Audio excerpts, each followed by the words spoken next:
Rising from the ashes of the Bronx, where he once held the twin flames of hope and hunger, Alpaccino became one of Hollywood's most illustrious icons. His expression betrayed his inner turmoil as he fought valiantly, his voice quivering like a holy invocation. A confession was in every look, and a storm was in every pause. He transformed suffering into art, and eventually the entire world bowed to him. All the way from The Godfather to A Woman's Aroma, a successful career eluded him. He erected a sacred structure. With rage, brilliance, and the marrow of past hurts, each brick was built. He was an eternal flame, more than just an actor. But eventually, even fires die out. A profound and eternal stillness awaited him behind each standing ovation and gilded monument, as if he could never hear another voice. Redefining imperfection, Diane Keaton was born into a gentle California sun, reared on aspirations and gentle fire. She was able to transform her awkwardness into beauty and her frailty into power. With her work on Annie Hall and Reds, she offered a voice to the lonely and transformed reality into art. Even though her laughter could echo through the room, there was a gentleness to her demeanor that could silently shatter hearts. Fads were never her goal. Proving that authenticity can triumph over pretense and that kindness can manifest as defiance, she was stardom personified. There was more to her than that. The world could see its own humanity mirrored in her bravery and poise. She was a mirror. There was more to their meeting than a love story. A miracle had occurred. In the same flame, two restless spirits, each born of a different fire, dared to meet. As a storm he was. She provided a safe haven. The world mistaken their love for fiction, but it was really fate written in silence and wounds. Under the shadow of fame and the passage of time, their friendship remained undisturbed for 20 long years. After her passing, everyone is waiting for Alpaccino, the man she entrusted her childhood to step forward and validate what millions have long suspected. Just like Diane Keaton, who loved with all her heart and suffered just as much, you should leave a light on if you've ever given your youth and heart to someone you'll never forget. The world had to wait before it could witness the enthralling love story. Gorgeous, awe-inspiring, and unfinished for all time, there was just a boy. A young lad who discovered the hard way that although love may go away, hunger remains constant. The horrible upbringing he endured, along with his natural skill, is what makes a person a legend. Absence, starvation, and the type of anguish that teaches a youngster to coexist with the dead were the carvings into which Alpaccino's formative years were etched. The Sicilian family that dreamed big enough to welcome Alfredo James Pacino into the world on April 25, 1940 meant to. No amount of praise could ever heal the emotional scar left by his father's abrupt departure before he had a chance to speak. Rose, his mother, took him to the South Bronx, where tempers flared more than the inoperable radiators and cold water dripped from the ceilings. Rent was consistently late. As a rule, winters last far longer than they ought to. Through the thin walls, he could hear the neighbors arguing at night. Passion and fury blended into one harmonious melody. Amidst all that chaos, his mother discovered a glimmer of mercy. Venue where films are shown.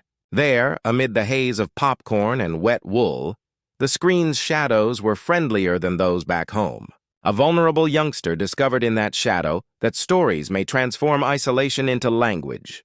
Those 40-foot-tall faces could show him what it's like to be overwhelmed by the world around him. No, the Bronx was not a birthplace. Crucible, that was it. He faced pain head-on by the time he was 10. A tumble into a barbed iron fence ripped his flesh to shreds, and he wailed into the void. Whispering prayers that faded into the icy air, his little hands clenched metal that was wet with blood. While the wound healed, the sense of powerlessness persisted. His appetite dwindled like a second heartbeat as he matured.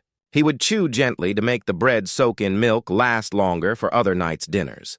Despite the tremble he could see in his mother's hands, she would pretend she wasn't hungry and grin. Winters in the Bronx might cut through any building. Every morning when he woke up, he would find frost on the inside of the window. He would playfully touch it with his finger, thinking it was art. By 13, his name was Sonny, a name that could be uttered with equal parts love and caution. In a world where cold reigns, a restless boy searches for warmth. Cheap beer and cigarettes provided a way out.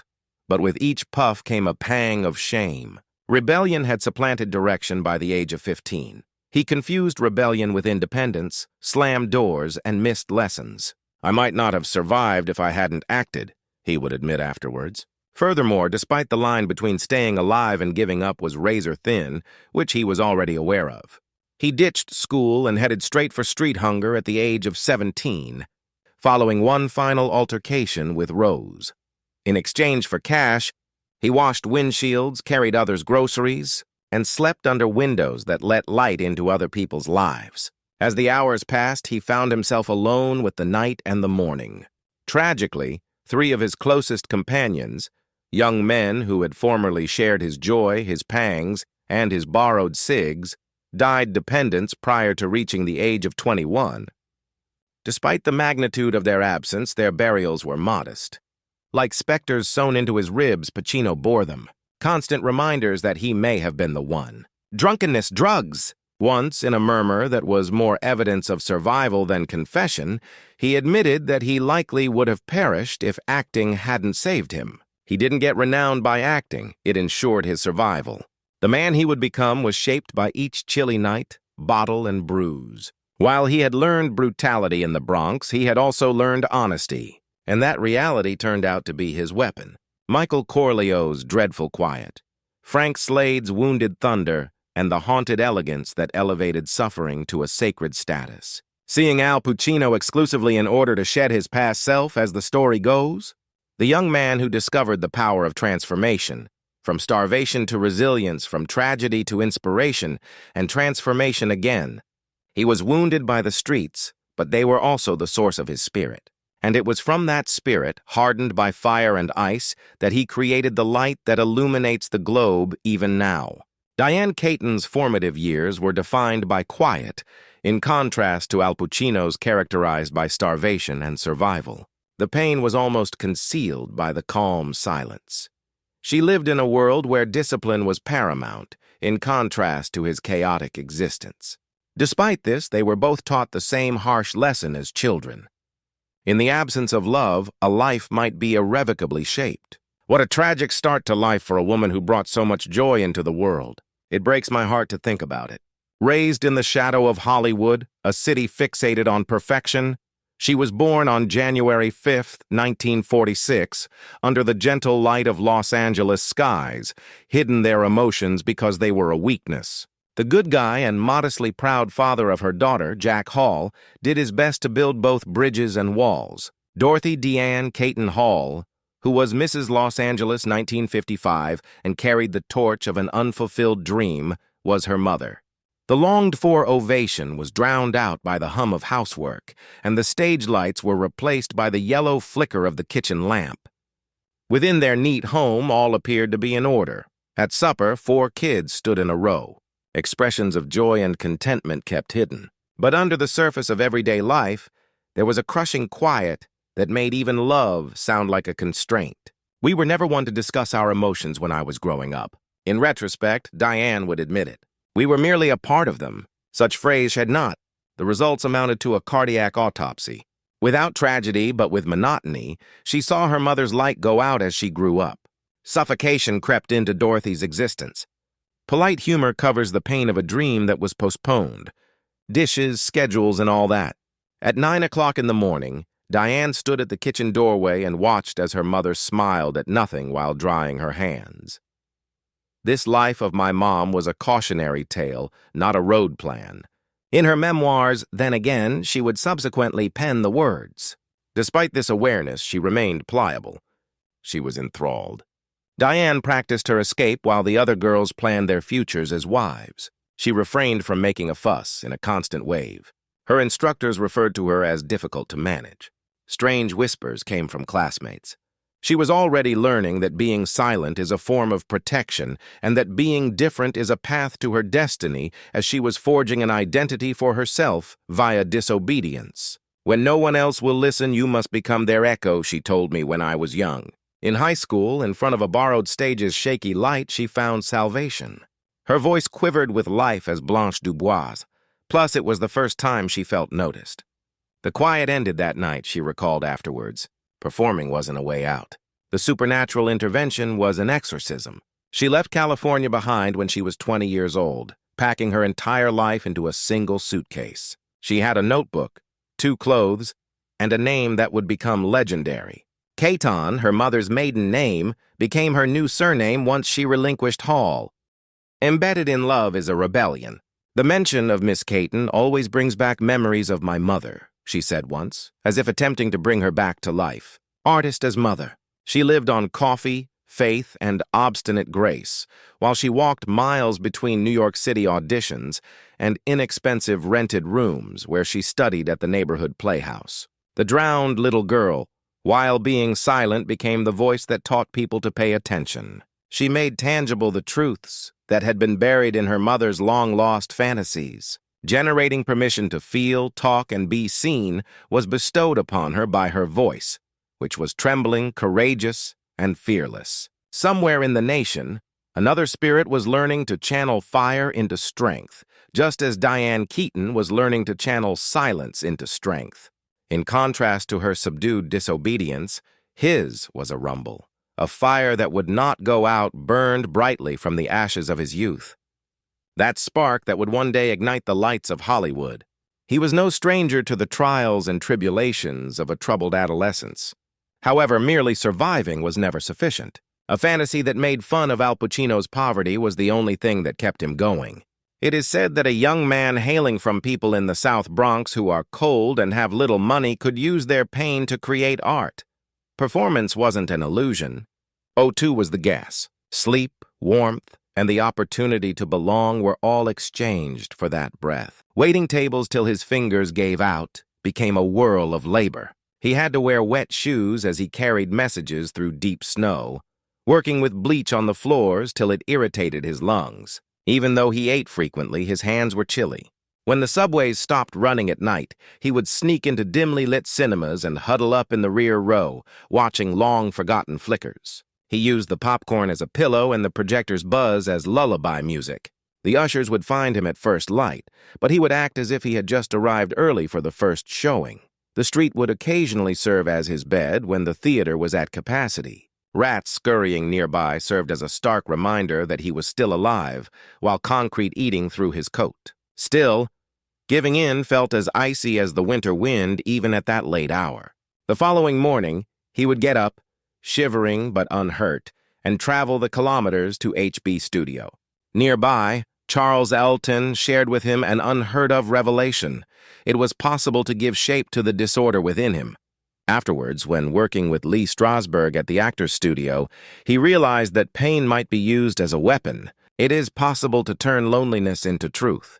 He whispered to me years later that if I hadn't acted, I probably wouldn't be here today. As he put it, those were days of hopeless starvation, followed by days of miraculous recovery. A beat that stung his skin yet made him feel better inside.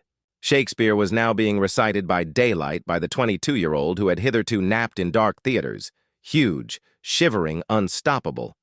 Legend has it that he would disappear inside rehearsals, where he would hammer out lines until his knuckles bled, seeking truth like oxygen. He became more obsessed with his obsessions and chiseled art out of sheer exhaustion with each rejection, and there were hundreds. After that, a bolt of lightning descended. While in the Bronx in 1968, the Indian wanted. His performance ignited the crowd, preventing the play from joining the ranks of forgotten ones. The critics penned his name as though it were a secret waiting to be revealed. Next was the Obie Award. Rather than a trophy, it served as evidence that the long-lost youngster from the Bronx had been finally located. That night he wore a scowl. He merely murmured to a companion, "Maybe I'll eat tomorrow." Fate, ever patient, stood by in the shape of Martin Bregman, though the man's skin was inhumane because he saw a storm, not a beginner. The ascent was started by them both. After performing Does a Tiger Wear a Necktie? On Broadway in 1969, Pacino was showered with adulation as he departed the stage. The symmetry was more important than the Tony Award, which crowned him. A theater's light now shone on the boy who had once pleaded with it for warmth. He finally accepted the dream as genuine. Those were the years of great trial. The forge where discipline met desperation. Not the Godfather, not the immortal Michael Corleone, yet. Every rejection, every frigid night, and every empty stomach rumble served as fuel for the truth that would set the screen ablaze in the future. Alpaccino was unable to escape poverty even after moving to Broadway from the Bronx. He gave it a new look. With each hunger pain, he found rhythm. With each rejection, he found strength. And with each bruise, he found art. He was never bestowed with greatness. It was painstakingly crafted piece by piece in the face of starvation, shame, and an unwavering belief that whatever little he had, any amount of misery would suffice. Without solace but in anguish, Pacino was transformed from a ravenous outsider to a cinematic giant in the crucible of the Godfather. Because he was too little, too mysterious, and too dark, the studio passed him by.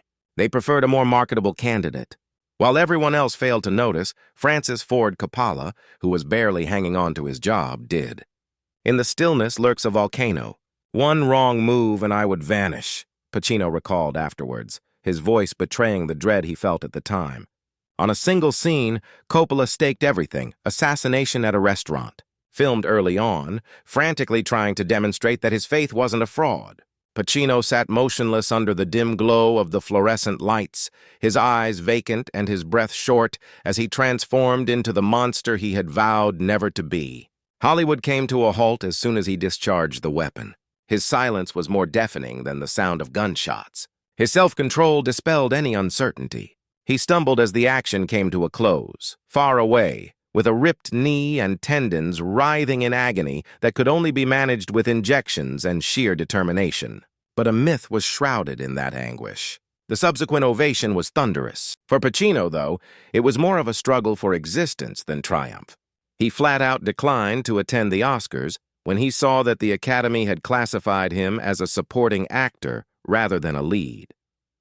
"They still don't see me," he stated, whispered to a partner.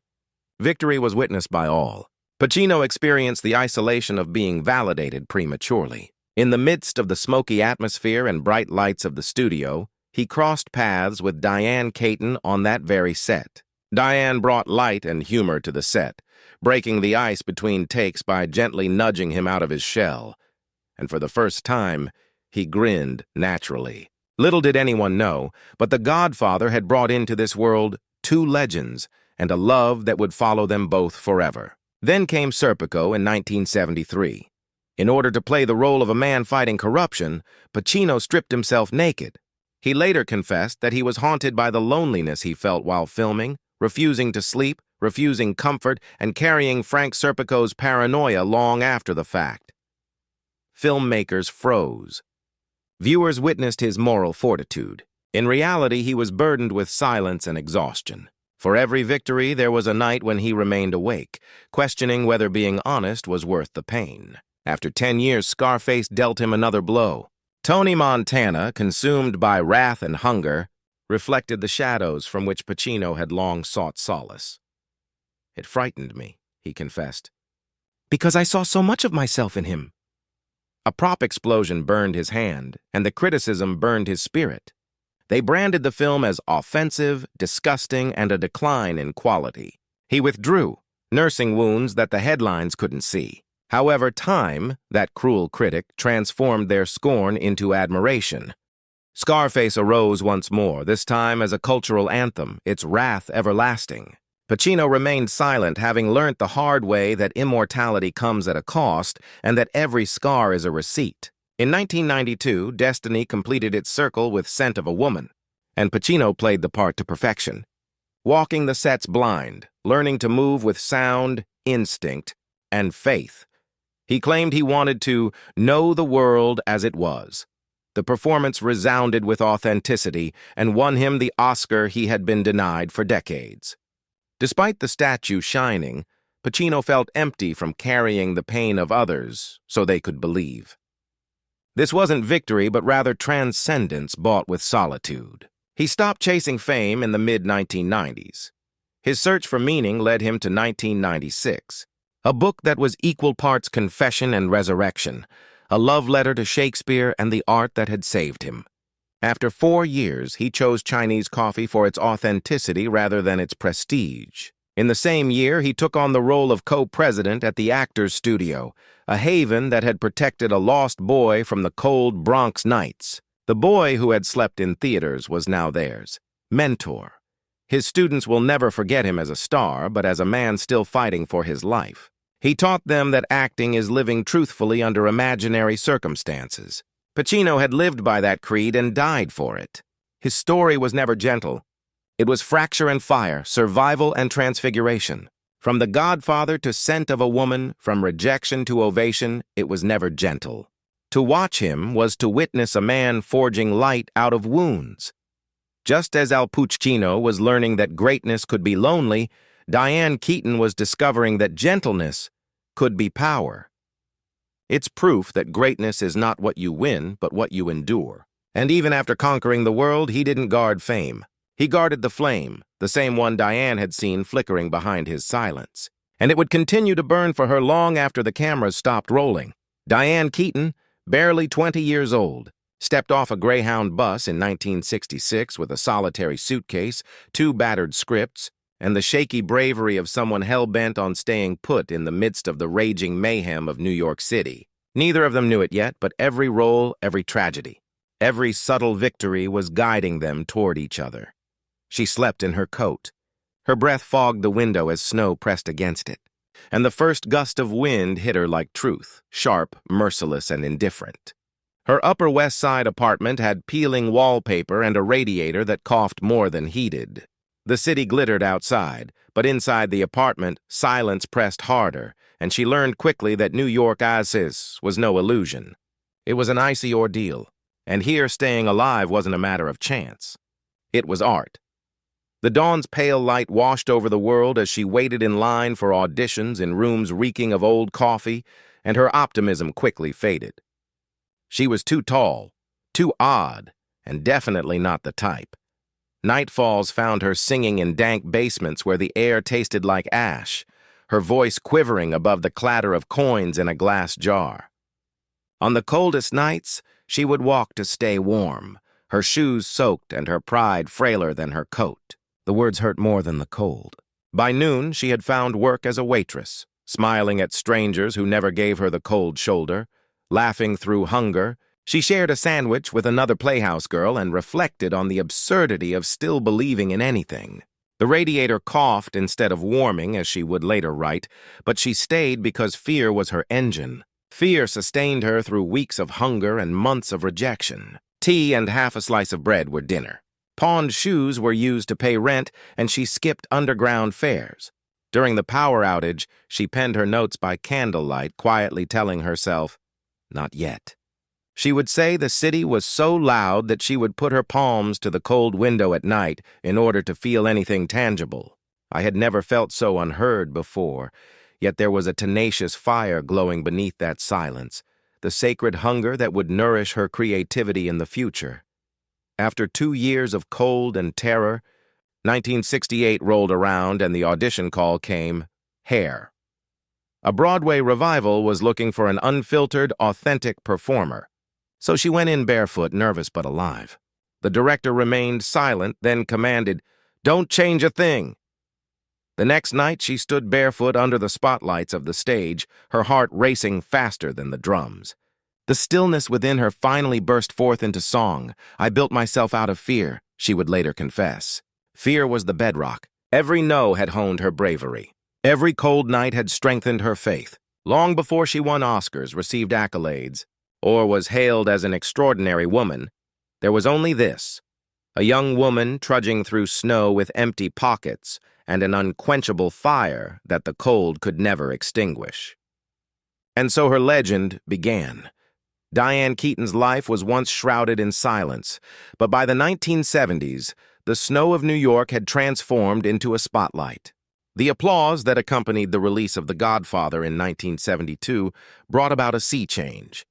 As she found herself standing in the shadow of Alpaccino's, the part gave Michael Corleone, a woman who loved, lost, and witnessed P's price more than just fame. It gave her the voice she had fought for since childhood.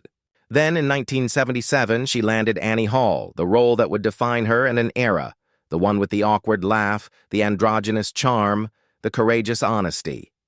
None of it was an act. On that fateful night, Diane returned home to find her Oscar resting on her kitchen counter. She glanced around the vacant room and muttered, "Is this what it feels like to be real?" It was the first time Hollywood saw more than just beauty. It saw truth wrapped in imperfection. She was 31 years old. Diane's success turned into a golden cage as she faced the same silent challenge with every script. Will you ever be that good again? The weather of fame was unpredictable, dazzling, and cruel. She had to memorize lines long after crews had gone home. She hid in the dressing rooms between takes, rewriting scenes no one had asked her to, her hands trembling from exhaustion and her eyes stinging from sleeplessness. The air got thinner as she climbed, and her laughter, which had been spontaneous before, began to sound staged. Even joy became a performance. Nights would pass as she sped around Los Angeles with the windows down, allowing the chilly air to brush against her cheeks as she sought solace in the simple act of existing. "I thought success would make me whole," she whispered. "But instead it gave me permission to break in public." She gave her all to the part of Red in 1981, directed by Warren Beatty, and the role consumed her every thought, emotion, and slumber. The world rejoiced, but she felt empty. The candle had burned too brilliantly to endure its own light. The storm subsided, as all storms do. Films of the mid-1980s flopped, like 1984's The Little Drummer Girl, which floundered under the weight of anticipation. She went silent for a while. Not out of defeat, but out of self-preservation. She declined million-dollar roles, and the Hollywood industry that had once pursued her moved on to younger faces. However, Diane had discovered something that none of her contemporaries had. The public's perception of her was dwindling. Diane Keaton's legend is built on the sleepless nights, trembling hands, and whispered doubts that she endured. The work itself saves you. She wrote, directed, and rebuilt. Slowly, she found peace not in fame, but in creation itself. Because success was never the destination for Diane Keaton, but the endurance, the courage to show up when no one is watching, was, despite the fact that the Oscars, roles and glory will live on in her legacy. What truly characterized her were the hours unseen. These included the rewrites at 3 a.m., the tears behind closed doors, and the decision to start over when the world had stopped searching. Ultimately, she found that the most brilliant lights are also the most lonely. Despite this, she never cursed them because they had revealed her true self. That was her achievement, her art. And now, someplace beyond the din, the stillness that had shattered her is returning. This time, it is not a punishment, but a peace. In the early 1970s, after battling their way through silence and fire, both had reached the brink of greatness. It was there that they encountered each other.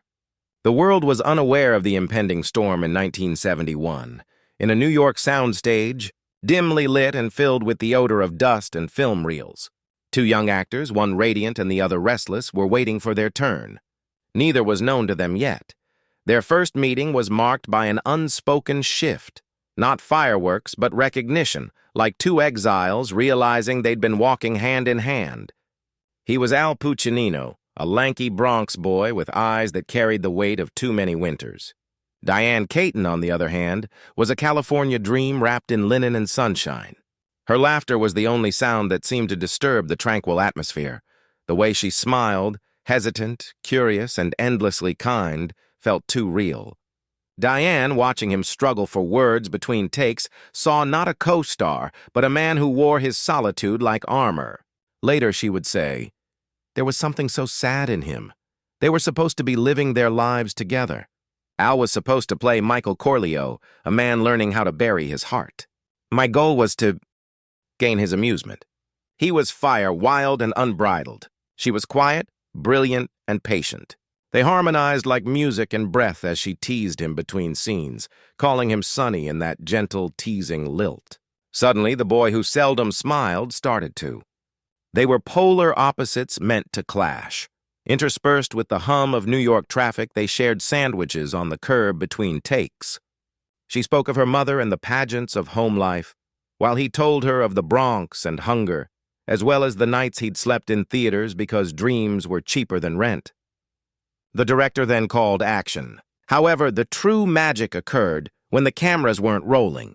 Two spirits learning each other's language through glances, laughter, and pauses that lingered a beat too long. The connection between them started seeping into the film. Whenever Michael glanced at Kay, it wasn't acting. It was Al staring at Diane, a mix of awe and fear. Word on the set was that their parts required no retakes, and the atmosphere was electric. Neither of them could say goodbye adequately as the film ended. They lingered in the foyer as if leaving would shatter the enchantment. At last she cracked a smile, the type that forgives the world, and asked, "You'll call, won't you?" Neither of them realized it yet, but that silent vow, half heartbreak, was the start of everything. He nodded, but his silence spoke louder than words could. Their stardom would be catapulted by The Godfather. However, before all that, there was simply this. Two young, bright but nervous hearts, discovering in one another a reason to trust that love could endure even in the darkest of places. Stardom arrived like a sunrise, slow, golden, and unstoppable. The Godfather transformed their lives overnight. Alpaccino and Diane Keaton were no longer two starving individuals exchanging lines between takes. Reporters followed them through airports like fireworks as they posed for photos. Critics gushed over their chemistry as if it were a divine phenomenon. Critics don't act. They just remember.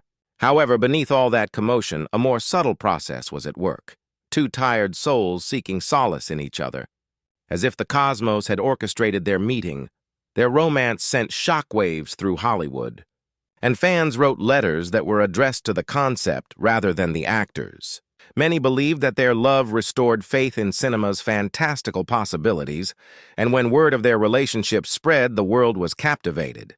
Magazine covers proclaimed them the screen's soulmates, and fans would sigh over the mere mention of Pacino and Keaton. For millions, they were more than just actors. They represented hope that something genuine could flourish even in the glitter of Hollywood. They weren't beautiful in the conventional sense, but they were the embodiment of what stars should be. Passionate without being showy. Famous without being vain, and loving without losing its humanity. Love was awkward, domestic, and unabashedly human. He remained the same clumsy Bronx boy who had hunger in his eyes and lost his keys. She was the same woman who laughed too loud in restaurants and spilled coffee to make him smile.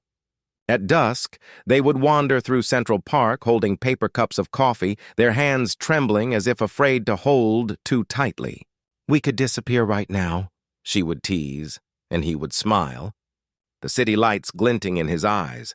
They read poetry out loud until dawn, argued about movies, and cooked burnt pasta in her modest 68th Street apartment. On rare occasions, she would doze off on his chest as Sinatra let out a sigh via the radio. There were evenings when they conversed in that sacred stillness that comes between lovers who have outlived their words. When Pacino was with her, he felt exposed in a way that made him feel unworthy, which worried him. From Dog Day Afternoon to The Godfather Part 2, their lives raced past the speed of light. Interviews, hotel rooms, red carpets, and thunderous applause. Into his scripts, she would put love notes. On her pillow, he would place Polaroids of her, with Nuda's lines printed over them. In her hushed voice, she would say, "Remember to have something to eat before you go to sleep," as she spoke into the phone. In the space between air travel and stardom, they created a delicate paradise, genuine yet flawed. For fear of scorching her, he loved her with caution. She had an irrational devotion to him, thinking her love could heal whatever pain he may have. "I used to patiently await his call," Diane would later admit. As soon as he did, all other considerations faded away. She saw him as the silence that follows a round of applause. She shone like a beacon, easing the pain of the flames for him. They formed a harmonious whole, the tempest and the quiet, the blaze and the break of day. On certain evenings, love seemed to go on forever. On a summer night in Los Angeles, the scent of orange blossoms fills the air. In her living room, they danced without shoes. Quiet, with only the rhythm of two beating hearts finding harmony in their breathing. She said, "Make a promise to me. We'll always have this." He remained silent thereafter. While she believed she heard the world go silent, he kissed her. But every light has its dimmest counterpart. The more the world praised them, the more reality started to creep in. Absenteeism, unfilled rooms. A tale of two lives intertwined by premieres and oceans. A third presence emerged between them. Success. Intelligent, envious, relentless. She would later whisper that he had been her fantasy. Even much it hurt, I clung to it, as if quiet might shield him. He too sensed the separation, but remained silent. The things that love couldn't. Even though they were famous on horses all over the world, from New York to Rome, they were still mere mortals attempting to cling to the serenity they'd experienced on the soundstage when they were at the pinnacle of their careers. Despite everything going on around them, their love stayed soft, quivering, painfully human, too innocent to be flawless, too lovely to endure the weight of eternity. Its savage miracle may have been that very thing. To them, it meant the world that they had finally discovered eternity. People who had no idea that the end of time was drawing near. Thunder did not accompany the descent. It crept up on a picture-perfect afternoon like twilight. They clung to a love that was too delicate for the world that adored them for over 9 years. From 1972 to 1981. He started it at the age of 32. She and her partner, both 27 years old, were recently enchanted by the Godfather's luminous light. However, there is a limit to how far even the most resilient hearts can go before breaking. Notoriety, estrangement, dread. Their legendary status was eroded by the very factors that had propelled them there. Diane Keaton and Alpaccino's relationship ended due to weariness rather than betrayal. Too much love after too long has worn down these two spirits. Start with minor cracks, then move on to missed calls, and finally cancel meals, unreturned correspondence. While in Europe, he was filming Bobby Deerfield. Annie Hall occupied her time in New York. More weight than miles increased the time zones. She